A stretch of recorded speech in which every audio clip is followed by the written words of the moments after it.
It may be interesting to recall and note that any time the Prime Minister of Israel, Benjamin Netanyahu, visits President Donald Trump of the United States of America, US, something strange or new does occur in the Middle East, either starting a new war or a new attack tactic is being deployed into the existing theater of war. This historical timeline of bilateral meetings between Israeli Prime Minister Benjamin Netanyahu and Donald Trump directly maps the introduction of increasingly aggressive military tactics in the Middle East. To start with, it may be recalled that after their campaign meeting on July 26, 2024, Israel executed an unprecedented cyberkinetic supply chain attack on September 17 and 18, 2024, by remotely detonating booby-trapped Hezbollah pages and walkie-talkies, a strange military tactics that kept almost everybody in the world talking. And after Netanyahu's inaugural visit to the White House on February 4, 2025, a breakdown in ceasefire negotiations led to the total collapse of the January Gaza truce and a massive, renewed ground reinvasion by late February 2025 began, following consecutive strategic summits on July 7 to 9, 2025. Joint forces of the US military and the Israel Defense Forces executed a high-intensity, 12-day dynamic air campaign featuring preemptive subterranean strikes directly hitting Iranian infrastructure,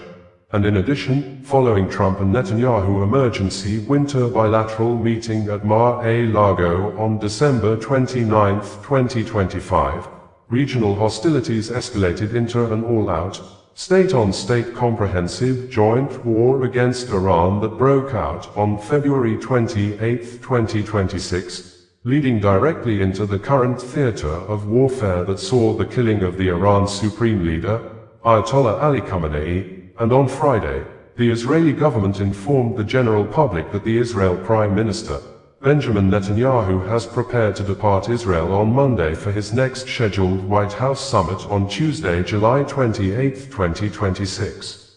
According to the Office of the Prime Minister of Israel, at the invitation of US President Donald Trump, Prime Minister Benjamin Netanyahu will depart this coming Monday for a visit to Washington. During the visit, the Prime Minister will meet on Tuesday with President Trump at the White House and attend the funeral service for Senator Lindsey Graham, a friend of Israel. This visit is coming at a period US and Iran began new rounds of attacks and hostilities in the Middle East. The visit will mark the seventh formal meeting between Netanyahu and Trump since Trump returned to the White House in early 2025. Available information indicated that the White House and Israeli officials have been navigating intense bilateral discussions as President Trump weighs pivotal strategic options. These include whether to authorize a resumption of major combat actions and a broader joint military campaign alongside Israel, following 5 months of direct military conflict with Iran that has taken new twists since early July 2026. As massive military campaigns continued in the Middle East, US forces are aggressively enforcing a We just decided to make this one of our plugin free because WordPress plugin directory does not permit us to sell our premium plugins, but only give us opportunity to advertise our premium plugins, and they demand that we must make our plugin or one of our plugin free, completely free for life. So we decided yesterday and this morning to submit one of our plugins that will be entirely free. It will also give millions of WordPress users opportunity to test the efficiency, the effectiveness, the quality and the uniqueness of our plugins. And this is the list of the high quality of plugins. We currently have over 40 plugins that we are still doing the legal and technical documentation. We have only released 2. So we hope that before this week runs out, we are going to release more of these plugins. We have plugins to address a lot of marketing issues, not only for news and all that. For you that run e-commerce, you run a business, you are looking for a digital licensing hub. We have already built that and we have test run it, and it's working perfectly effective. So it will be among the early plugins we will release, so that businesses across the world, you can be able to send your digital goods to your customer and have 100% full control of it. Even though somebody breach into your identifier and use your digital assets, this you have full control of it to deactivate or reactivate or approve, pending when you are satisfied that the person has met up with the monetary obligations. And this plugin is universal and globally. Anywhere you are in the world, all you just need to do is to check the payment store, the storefront, any of the e-commerce that can deliver digital goods, and the e-commerce, the currency support your country. Anywhere in the world, you can use this plugin. You can use it because we build this plugin without specifically narrowing it or limiting it to any storefront or limiting it to any specific AP. So it's between you and your client, and your own is to get confirmation from your payment store that yes, the client has made payment, and once the client make payment, the payment store will complete its duty of delivering the assets, the digital assets, to the client immediately. Software engineering and media firm Osizuwa Konedo Limited has announced the global release of its new server layer database utility, the Osizuwa Konedo Dynamic Autoload Optimizer, version 2.1.0, engineered as a premium, high-value must-use (MU) plugin. The software addresses one of the most widespread yet invisible performance bottlenecks plaguing modern digital publishing: the accumulation of orphan configuration data within the core WordPress database structure. The software targets large-scale web architectures, news networks, corporate platforms, and search engine optimization (SEO) agencies that suffer from unexplainable mobile lag, high bounce rates, and random server crashes during traffic spikes. While traditional web optimization tools focus on front-end patches like file caching, CDN integration, and image lazy loading, the Osizuwa Konedo engine targets the server-side database configuration layers where initial loading speeds are decided. Every standard page request on a WordPress site initializes a database query that automatically reads every option row tagged for initialization and dumps it directly into the server's active RAM memory before web content or text grids can even render. This structural mechanism causes extreme back-end bloat over time. When web teams install, test, and subsequently delete heavy free plugins or third-party tracking tools, those modules leave behind massive rows of configuration footprints. Because WordPress does not purge these options upon deactivation, they remain in the system forever, forcing the server to load megabytes of dead software code on every single click, exhausting CPU threads and spiking time to first byte (TTFB) latency. The system bypasses this hidden crisis through a dynamic identification umbrella matrix. Upon manual activation, the algorithm maps the live site ecosystem, automatically identifying and safe listing core WordPress keys, active theme folder structures, child theme style sheets, and every active plugin directory prefix. This safeguards the site against database corruption. The engine then runs an automated database parse targeting unmapped, abandoned option keys exceeding an 8 kilobytes critical risk threshold, cleanly converting their status from auto-loading RAM targets to standard demand-only queries.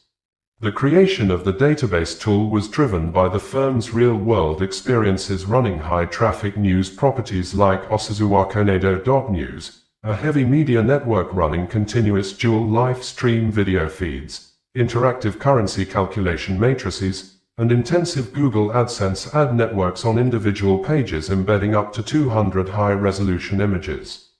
Testing has shown that unoptimized database autoload bloat can cause websites to completely freeze and time out under synthetic loading tests, even on premium cloud hosting frameworks. To maximize structural efficiency and maintain a zero-overhead footprint, the software introduces a proprietary, automated deactivatable connector engine that eliminates the need for manual FTP file renaming. Webmasters simply access the dedicated settings panel and toggle the native operating. Software engineering and media firm Osazuwa Konedo Limited has launched a specialized software bundle designed to fix traffic loss, broken layouts, and revenue drops caused by traditional WordPress optimization tools. The new software, named the Osazuwa Konedo Site Optimizer and Search Engine Optimization Dominance Suite, specifically tagged Osazuwa Konedo Strict Consent Jail, JS, Image and Robots Text Site Optimizer, target high-traffic digital publishers, news platforms, television stations, and e-commerce agencies globally, as it may be interesting to know that modern websites face a difficult trade-off between loading speed and monetization, as standard performance plugins routinely speed up pages by aggressively blocking heavy scripts, which inadvertently disables legal cookie consent banners, lowers ad viewability metrics, and blocks critical search engine index crawlers. The newly introduced server-level solution is engineered specifically to eliminate mobile layout delays, solve unused JavaScript bottlenecks, and dramatically improve Google Core Web Vitals scores without disrupting digital advertising streams or heavy live stream media nodes. The system completely bypasses traditional caching limits by functioning as a zero-overhead must-use plugin ecosystem that operates directly at the core server level to run automatically before standard plugins or themes load, clearing the main thread to maximize page load speeds while safeguarding monetization channels. Osazuwa Konedo, Chief Executive Officer of Osazuwa Konedo Limited, stated that most optimization tools on the market treat all scripts the same, which routinely kills publisher earnings on platforms like Ezoic, AdSense, Open Video and Humix. The suite was engineered from the firm's own experiences running high-traffic news properties like Osazuwa Konedo News, which features 2 continuous live stream video stations, floating widgets, and aggressive Google AdSense ads on a single page displaying 100 to 200 images without experiencing layout stutters or sudden visual jumps. Konedo added that the framework protects monthly ad paychecks and search rankings by organizing scripts on an automated, human-verified timeline, forcing heavy media assets and tracking pixels to wait until the core content loads flawlessly. The core architecture relies on an integrated multiple engine matrix that separates itself from generic optimization modules by operating directly at the server code layer. A 4-tier script orchestration engine utilizes human traffic validation to run legal privacy frameworks instantly, ensuring out-of-the-box compatibility with the Interactive Advertising Bureau Europe Transparency and Consent Framework by automatically executing global consent management platforms like Cookiebot, OnNetTrust, and User-Centrics with zero loading lag. Simultaneously, the matrix holds back non-essential background advertising arrays and heavy widgets for 3 seconds to drop total blocking time to 0 milliseconds upon the first paint. This is supported by the Precise Image Delay Engine, known as Clean Snap version 3.7, which replaces traditional fade animations with a zero-flicker model that instantly abducted 40-year-old Omotsiri Syrian Ibori, née Ben, and her 7-year-old son, Williams Ibori Jr., have safely broken free from their captors yesterday evening after a 5 million Naira's ransom payment was delivered secretly to an anonymous drop-off location, completely shifting the narrative of a tragic daylight ambush by heavily armed gunmen that had originally plunged Ogara, the ancestral home of former Delta State Governor, Chief James Onanefe Ibori, into intense fear and tension, highlighting a terrifying surge in local insecurity, as this victim is the youngest widow of the respected Ibori family patriarch, retired soldier, and former Onugbogodo of Oharefe, High Chief William Boyi Agbakanyo Ibori, who was born on February 2, 1942, and passed away from a heart attack at age 76 on July 11, 2018, leaving behind his wives, Mrs. Elizabeth and Omotsiri Syrian Ibori, alongside 9 children and 18 grandchildren, while her father, Chief Lucky Ben, recently confirmed exclusively to Osasuwakonedo News Media that his daughter is currently 40 years old, which clarifies historical timelines and corrects past social media rumors by establishing that she was approximately 32 years old when her high-profile traditional wedding ceremony was celebrated in Oharefe on Saturday, March 17, 2018, just 4 months before her husband's demise, meaning this high-profile abduction has severely worsened local anxiety by coming on the heels of another recent violent incident in Ogara where local farmer Mr. Vincent Adoja was brutally murdered on his farm and his wife kidnapped for ransom,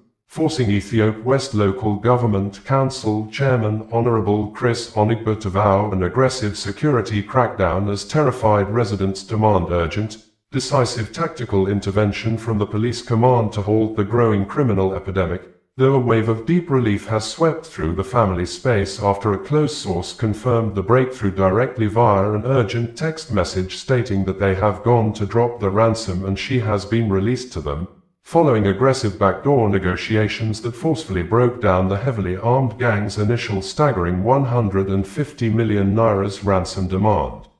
The victims regained their freedom yesterday night after the family successfully delivered a 5 million naira's ransom payment to the kidnappers. The breakthrough was confirmed through an urgent message sent by a close family source to Osasuwakonedo, expressing immense relief as the ordeal came to an end. "My wife just sent me this. They have gone to drop the ransom and she has been released to them," the family source stated. The armed gang had initially slammed a staggering 150 million naira's ransom demand on the family shortly after the violent ambush. However, tense negotiations over the last few days successfully brought the demand down to 5 million naira's, which was physically delivered to a designated drop-off point before the victims were handed back over to their relatives.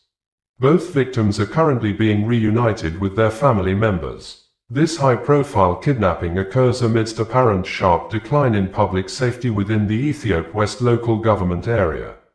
Tragic daylight abduction of 40-year-old Omotsiri Syrian Ibori, née Ben, and her 7-year-old son, William Ibori Jr., by heavily armed gunmen has plunged Ogara, the ancestral home of former Delta State Governor, Chief James Onanefe Ibori, into intense fear and tension, highlighting a terrifying surge in local insecurity, as this victim is the youngest widow of the respected Ibori family patriarch, retired soldier, and former Unubrogodo of Oharefe, High Chief William Boyi Agbekanya Ibori, who was born on February 2, 1942, and passed away from a heart attack at age 76 on July 11, 2018, leaving behind his wives, Mrs. Elizabeth and Omotsiri Syrian Ibori, alongside 9 children and 18 grandchildren, while her father, Chief Lucky Ben, recently confirmed exclusively to Osasuwakonedo News Media that his daughter is currently 40 years old, which clarifies historical timelines and corrects past social media rumors by establishing that she was approximately 32 years old when her high-profile traditional wedding ceremony was celebrated in Oharefe on Saturday, March 17, 2018,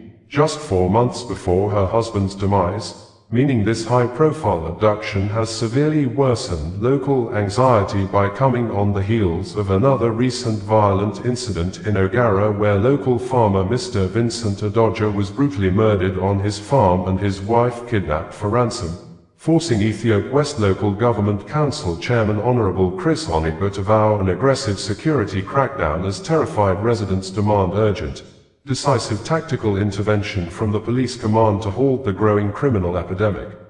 Close family sources confirmed to our correspondent that the victims, the wife of the late High Chief Williams Boyi Agbekanya Ibori and their 7-year-old son, Williams Ibori Jr., were intercepted last week Wednesday and bundled away by kidnappers on their way to Ogara.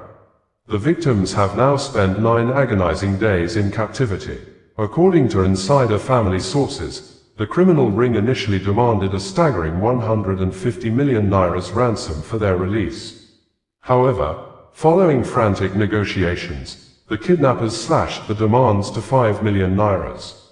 Despairing relatives revealed that the family is still struggling to raise the 5 million nairas sum to secure the freedom of the mother and child.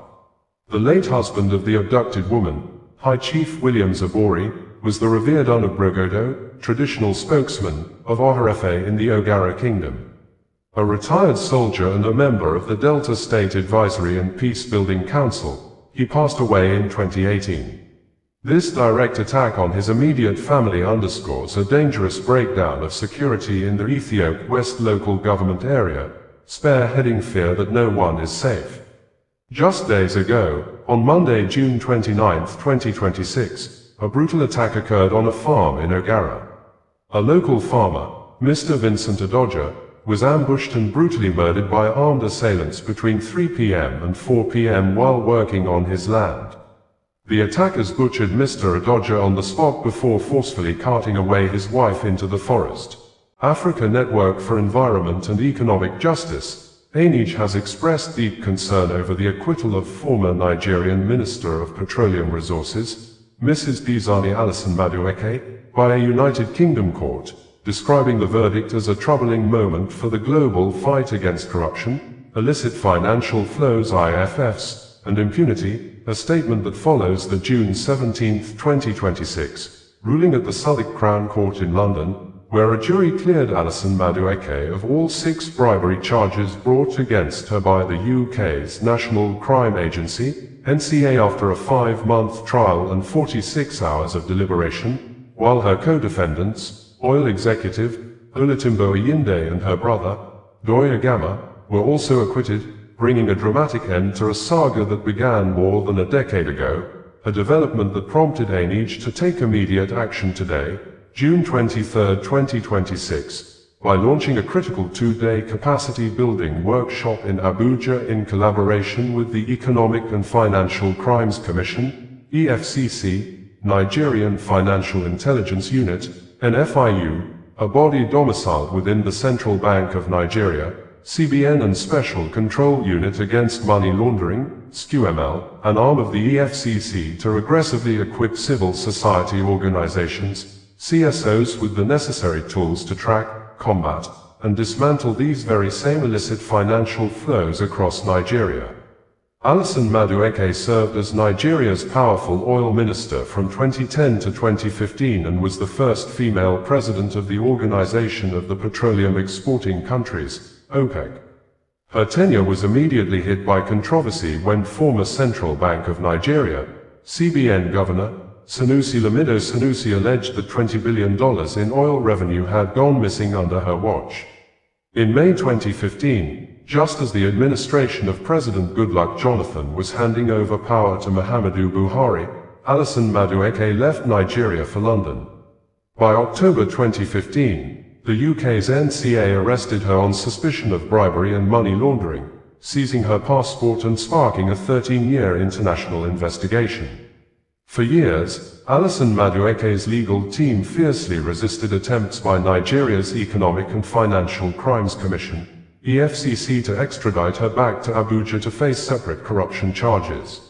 Her prolonged stay in the UK was repeatedly defended on critical medical grounds. Her lawyers disclosed that she was diagnosed with triple-negative cancer, describing it as the most aggressive form of breast cancer. Over the decade, her defense stated that she underwent multiple major surgeries and extensive chemotherapy treatments in London hospitals, leaving her at one point in a coma due to medical complications. These health battles, combined with the extreme complexity of cross-border financial tracking, left her on continuous UK bail for 8 years before she was formally charged in 2023. Despite prosecutors presenting evidence that oil contractors funded a life of luxury for her in London, including spending £2 million at Harrods, securing private jet flights, and occupying high-end Edo State Governor, Monday Okpebholo has said the state government will set up special court for criminal proceedings in line with the existing laws for suspected secret cult members and kidnappers to be conducted within 2 or 3 weeks maximum. and if anyone is found guilty and sentenced to death accordingly, he will sign the death warrant and bring the condemned criminal or criminals to popular Ring Road area in Benin City for public execution so that such action will serve as deterrent to others. The governor, who probably have a good working relationship with one of the former governors of the state that started the recent execution of condemned criminals, Adams Oshiomhole, made this known on Thursday when he visited the headquarters of the Edo State Command of the Nigeria Police Force, wherein some suspected kidnappers allegedly behind the shooting and abduction of a woman at a popular vegetable market along Airport Road in Benin City last Sunday were paraded before the governor and the press. According to the governor, "I will set up a special court to try cultists and kidnappers within 2 or 3 weeks, and if found guilty, I would have no regret to sign their warrants. They would be executed at the Ring Road for others to learn a lesson. Don't take my simplicity for granted." For the record, the last time death warrant was signed and condemned criminals executed in Edo State took place around 6 a.m. on December 23, 2016, few weeks after the then governor of Edo State, Godwin Obaseki, took over power and was then still in good working relationship with ex-governor Adams Oshiomhole. 3 death row inmates were executed by hanging, namely, Ogbomoro Omaregi, Apostle Ijin, and Mark Omasohota, and the execution took place at the Oko prison of the Nigerian Correctional Service. The inmates had originally been sentenced to death by military tribunals under the robbery and firearms decree during the era of military rule in Nigeria. Godwin Obaseki carried out the executions despite condemnation from human rights groups, such as the Legal Defense and Assistance Project, LEDAP, who thus petitioned the governor for a stay of execution, saying, "These earmarked prisoners were sentenced by military tribunals under the Robbery and Firearms Special Provisions Decree 1971 as amended, in which there was no right of appeal. We have filed an appeal pending at the Court of Lagos seeking order that these prisoners have right of appeal under the 1999 Constitution. Death penalty is not universally prohibited, but the second optional protocol to the United Nations International Covenant on Civil and Political Rights on prohibition of the use of the death penalty asks state parties to amend their laws to abolish death as sentence for crime. Not all states have ratified the protocol. To sign a treaty does not bind the state until it is ratified. Nigeria has not signed it. It would be recalled that before the 2016 last execution of condemned criminals in the state, the immediate past and first execution in Edo State since Nigeria returned to democratic rule in 1999 occurred on June 24, 2013, when former Governor Adams Oshiomhole signed the warrants to hang 4 inmates, Chima Ejiofor, Daniel Nsofa, Osarenwinda Eguokan, and Richard Agagu, at the Benin City Custody. It was a double victory for the Nigerian North American diaspora community last week as the Ugola and Omaregi families celebrated 2 standout scholars, Miss Ajiroghene Miracle Ugola at York University and Miss Ivie Marianne Omaregi, who studied at Brock University, graduating with first-class honors from the top Canadian universities, as the milestone achievements were anchored by a massive cross-border comrades reunion party that drew family, professionals, and community leaders from across Canada and the United States. The academic festivities officially commenced on June 12, 2026, at the York University graduation ceremonies in Toronto, where Miss Ajiroghene Miracle Ugola achieved a monumental milestone by graduating with first-class honors in computer science. Miss Ajiroghene Miracle Ugola, daughter of prominent human rights activist, Reverend David Ugola, and diaspora figure, Mrs. Ngozi Ugola, clinched first-class honors in computer science. Her feat was celebrated by attendees as a masterclass in determination, intellectual grit, and a shining example for women in STEM fields. Mrs. Ngozi Ugola said her daughter, Ajiroghene's outstanding degree is the culmination of years of intense dedication, discipline, and an unwavering commitment to excellence. Friends and family at the reunion party described the scholar as exceptionally resilient, focused, and intellectually driven, saying, "She distinguished herself in one of the most competitive fields on campus." Adding, "As she transitions into the professional space, she is poised to make significant waves in technology, innovation, and global digital transformation. Sharing the academic spotlight was Miss Ivie Marianne Omoregui, daughter of Mr. and Mrs. Steve Omoregui, who graduated with first-class honors in nursing from Brock University. In recognition of her stellar character, academic record, and community impact, Omoregui was also awarded the prestigious Spirit of Brock Medal, a high-level distinction celebrating her campus leadership and commitment to service. The double milestone brought together notable diaspora figures and community pillars, including civil society leader Comrade David Ugola, Jude Mofunai and his wife, Edna, engineer Richard Amode and his wife, Barbara, surveyor Efik, and Afosa Akanjide Kiyode Iasere. Following the formal university ceremonies, the Omoregui family hosted a grand reception in Toronto featuring vibrant music, exceptional hospitality, and intercessory prayers led by engineer Amode. The event transformed into a true reunion of comrades, as guests traveled across several Canadian provinces and US borders to stand in solidarity with the families. We give ultimate praise, honor, and glory to God Almighty for His abundant grace, guidance, and favor throughout this academic journey, the families said in a joint statement. These achievements serve as shining examples of what focus and discipline can accomplish. We are immensely proud as our daughters step into their respective professional careers. According to the renowned global human rights activist, Reverend David Ugola, the atmosphere on the campus was vibrant and inspiring as proud parents, family members, and friends. Barely 48 hours after a serving police officer on May 25, 2026 at Uelu area of Agida quarters in Benin City tear gas a resident to death, Matthew Akubo, a tricycle rider who is also said to be an ex-police officer of an elderly age. A more devastating tragedy was apparently averted on May 27, 2026 at the Samuel Ogbomodia Stadium during the 2026 Children's Day celebration when some security operatives used pepper spray on school children who came for the celebration, an action capable of causing death, but the chief medical director, Edo Specialist Hospital, Dr. Antonia Njoku denied and dismissed the claims that about 5 children died as a result of the incident, and the Edo command of the Nigeria police force in a press statement failed to state if there was any death casualty or not,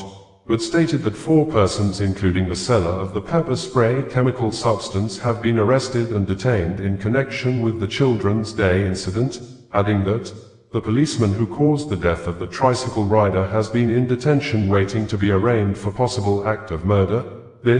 Our research study shows that a less lethal weapon of chemical substances like tear gas and pepper spray may be seen as an act of deliberate murder or attempted murder if used on a closed range, enclosed environment like hall, big or small, because the chemical substances from our assessment are meant only to be used on a long-range open-air outdoor spaces where people have alternatives means to run and leave the contaminated areas, and in line with global standard on the use of the chemical substances. Tear gas is never meant to be used on vulnerable populations or individuals with medical conditions, as international bodies like the United Nations Office of the High Commissioner for Human Rights, OHCHR, and health organizations warn it can cause permanent injury, severe complications, or death. In addition, the chemical causes instant airway constriction that can trigger fatal respiratory failure in people with asthma or COPD, a severe risk that prompted the American Thoracic Society,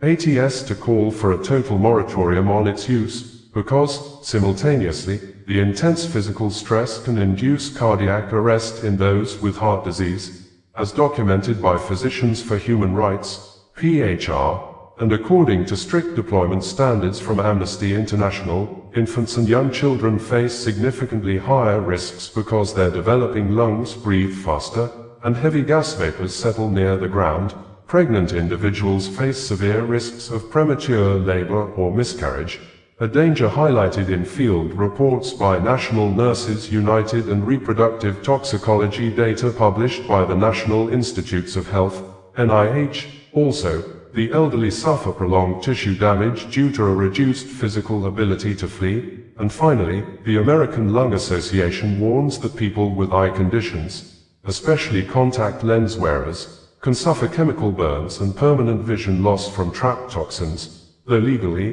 while the Chemical Weapons Convention, CWC permits domestic law enforcement usage, the UN guidance on less lethal weapons explicitly dictates that police operations must give special consideration. Borno State Governor, Professor Babagana Umar Zulum may have given a clearer picture and addressed some fundamental issues in the press release issued by the Nigerian Army on Saturday that caused mixed reactions among members of the public, especially Borno youths under the umbrella body of Borno South Youth Alliance. Bossia, who had condemned the military for saying in the press release that its men rescued 360 out of the 416 women and children held hostage by the Boko Haram terrorists based on intelligence-driven efforts that made the terrorists to flee and abandon their victims upon citing the superior power of the men of the Armed Forces of Nigeria, AFN, with some of the terrorists arrested, but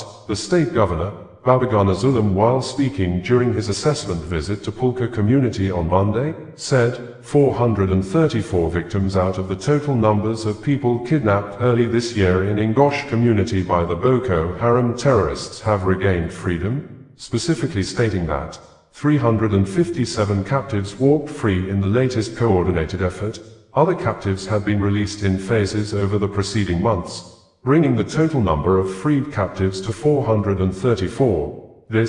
We had reported that youths in Borno State under the umbrella body of Borno South Youth Alliance, Bossia has insisted that the federal government of Nigeria under the leadership of President Bola Ahmed Tinubu did nothing to secure the release of the 416 women and children held hostage by Boko Haram terrorists for more than 90 days. They were taken into the bush since March 2026. Also, the youth group dismissed and rejected the report of the Nigerian army, who had alleged that its men rescued 360 out of the 416 people held hostage through intelligence-driven efforts, saying they have an audio record of the conversation they had with the Boko Haram terrorists on Friday, June 5, 2026, before the Boko Haram terrorists decided to release the captives willingly, adding, if they paid ransom, they should come out and tell Nigerians, which we have the full details if ransoms was paid or not,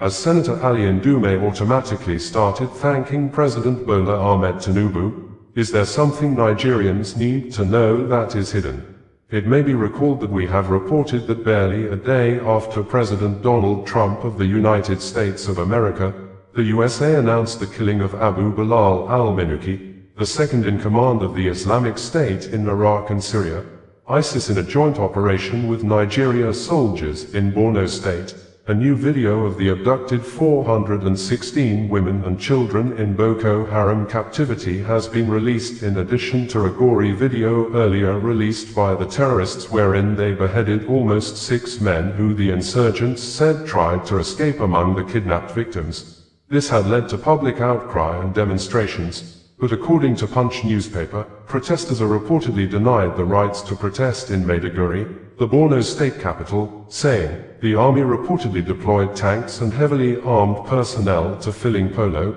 the venue of the recent planned protest, forcing the demonstrators to withdraw. Quoting Somela, youths in Borno State under the umbrella body of Borno South Youth Alliance, Bossia has insisted that the federal government of Nigeria under the leadership of President Bola Ahmed Tinubu did nothing to secure the release of the 416 women and children held hostage by Boko Haram terrorists for more than 90 days. They were taken into the bush since March 2026. Also, the youth group dismissed and rejected the report of the Nigerian army, who had alleged that its men rescued 360 out of the 416 people held hostage through intelligence-driven efforts, saying they have an audio record of the conversation they had with the Boko Haram terrorists on Friday, June 5, 2026, before the Boko Haram terrorists decided to release the captives willingly, adding, if they paid ransom, they should come out and tell Nigerians,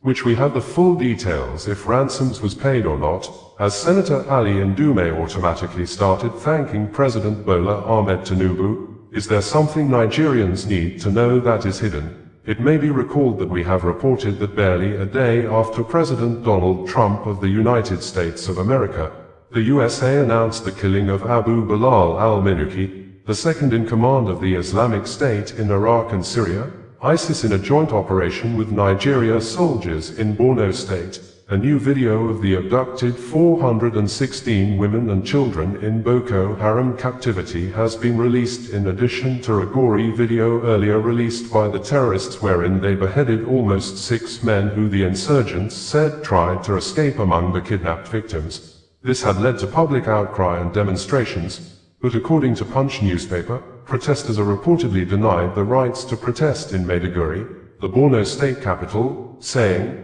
the army reportedly deployed tanks and heavily armed personnel to Filling Polo, the venue of the recent planned protest, forcing the demonstrators to withdraw, quoting Samela Kaigama, leader of the protesters, as saying, the atmosphere created by the military deployment made it impossible for citizens to continue with the demonstration, that the development is deeply disturbing in a constitutional democracy. It may also be recalled that we had reported that President Bola Ahmed Tinubu of Nigeria may have kept mute since more than 48 hours a faction of the Boko Haram terrorists showed off 416 people, mostly women and children, kidnapped and held hostage when the members of the Jama'atu Ahli Sunnah Lidawati wal Jihad, JAZ, launched a large-scale combat actions between 4th to the 6th of March 2026 against the men of the Armed Forces of Nigeria, AFN, overran the Africa country military base at Ngosh,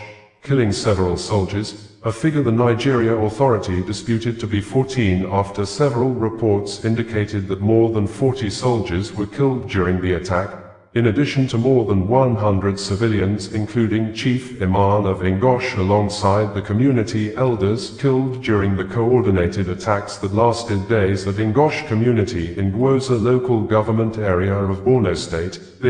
During the attacks, numbers of people were also taken hostage by the insurgents, with speculations indicating that the hostages. Lebanon is a sovereign country that has been a founding member of the United Nations since 1945. But, on several occasions, Israel has made an attempt to be in control of some areas of the sovereign nation, Lebanon, which is a small country of approximately 10,500 square kilometers, out of which, about 3,000 square kilometers are perhaps currently under the control and capture of Israeli armed forces since the State of Israel began the War of Redemption in 2025. A military operation targeting Hezbollah fighters in Lebanon, which the Israeli Prime Minister, Benjamin Netanyahu, in a nationwide video broadcast on Sunday, said, over 8,000 Hezbollah fighters have been killed, ordered Israeli troops to expand more into Lebanon and commended men and women of the Israel Defense Forces of retaking or recapturing Beaufort, a 900-year-old castle city in Lebanon that perched on a high ridge overlooking the Litani River Valley with a good tactical and strategic military viewpoint over southern Lebanon, the western Bekaa Valley and northern Israel. The highly valued military fortress was previously occupied by Israel between 1982 and year 2000, and its reoccupation by Israel on Saturday night has triggered emergency United Nations Security Council meeting. According to the French Foreign Minister, Jean-Noël Barrot, France has called for emergency UN Security Council meeting over Israel expansion into more Lebanon's territory, stating to BFM TV News Network on Sunday that while France recognizes Israel's right to self-defense, nothing can justify the continuation of Israeli military operations in Lebanon and its ever deeper occupation of Lebanese territory. And Israel Defense Forces, IDF, in a statement on Sunday via its social media handles, said, these are photos from the precise IDF operation in the Beaufort Ridge and Wadi Saluki area in southern Lebanon. IDF troops located weapons in the village of Zortar al-Shakia, further proof of Hezbollah's presence inside civilian areas in southern Lebanon. Prime Minister Benjamin Netanyahu in the nationwide broad said, and in quotes, that, last night, our heroic fighters captured the Beaufort Castle. They proudly raised the flag of the State of Israel and the flag of the Golani Brigade there. I remind you that 44 years ago, This place was a symbol of a heroic battle by our fighters, but it was also a symbol of deep division among us. Today, we return to Beaufort differently. We returned united, determined, and stronger than ever. I spoke with the fighters on the northern border on Friday. They told me, "Tell the people of Israel what we are doing here." Prime Minister, the public doesn't know what achievements we have made. Well, since the beginning of the War of Redemption we have eliminated 8,000 Hezbollah terrorists.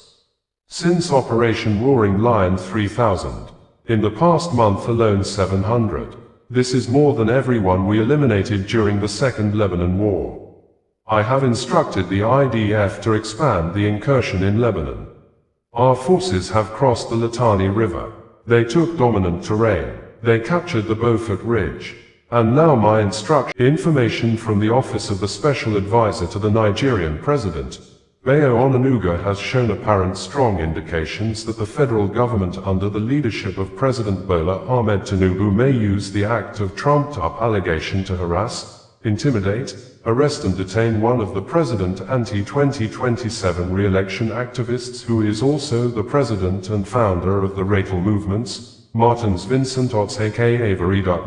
following a widely circulated acclaimed leaked telephone voice record of President Bola Ahmed Tinubu wherein the president was portrayed to have made statements capable of causing anarchy in the country, instigating and inciting the people against the president in a manner that can collapse the government and cause uncontrollable deaths. This, the presidential spokesperson, Bayo Onanuga, seems to have wrongly or deliberately attributed the dissemination of the acclaimed leaked telephone voice record to Veridakman in a tweet the presidential spokesperson issued via X social media platform at about 11 a.m. on Wednesday morning, which, the presidential spokesperson said, "This VDM needs to face the weight of the law for being the conveyor and disseminator of a fake audio of President Tinubu. This is a clear case of an egregious abuse of the social media platform." A careful study of some news media reports over the acclaimed leaked telephone audio record shows some of the media attributed the dissemination and the origin of the acclaimed leaked telephone record to Veridakman,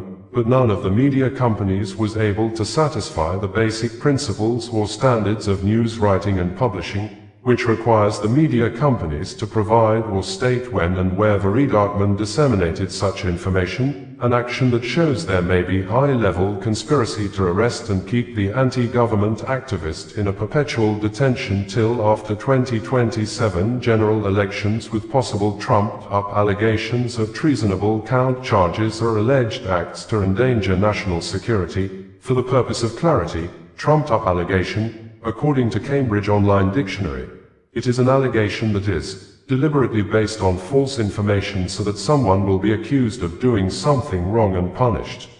Our investigation indicates that a video published by Veridakman via his Instagram account on Tuesday, May 26, 2026 about President Bola Ahmed Tinubu 2023 pre-election campaign promises, wherein the president had said if he does not give Nigerians stable power or electricity supply in his first 4 years in office, the people should not vote for him for the second time. The video published by Veridakman while in China seems to be the one suspicious mischief makers altered and inserted the acclaimed leaked telephone voice record of President Bola Ahmed Tinubu to create apparent false and misleading information capable of causing anarchy in the country with obvious intention to give the government the opportunity to harass, intimidate, arrest and detain the anti-government activist, Veridakman till after the 2027 general elections.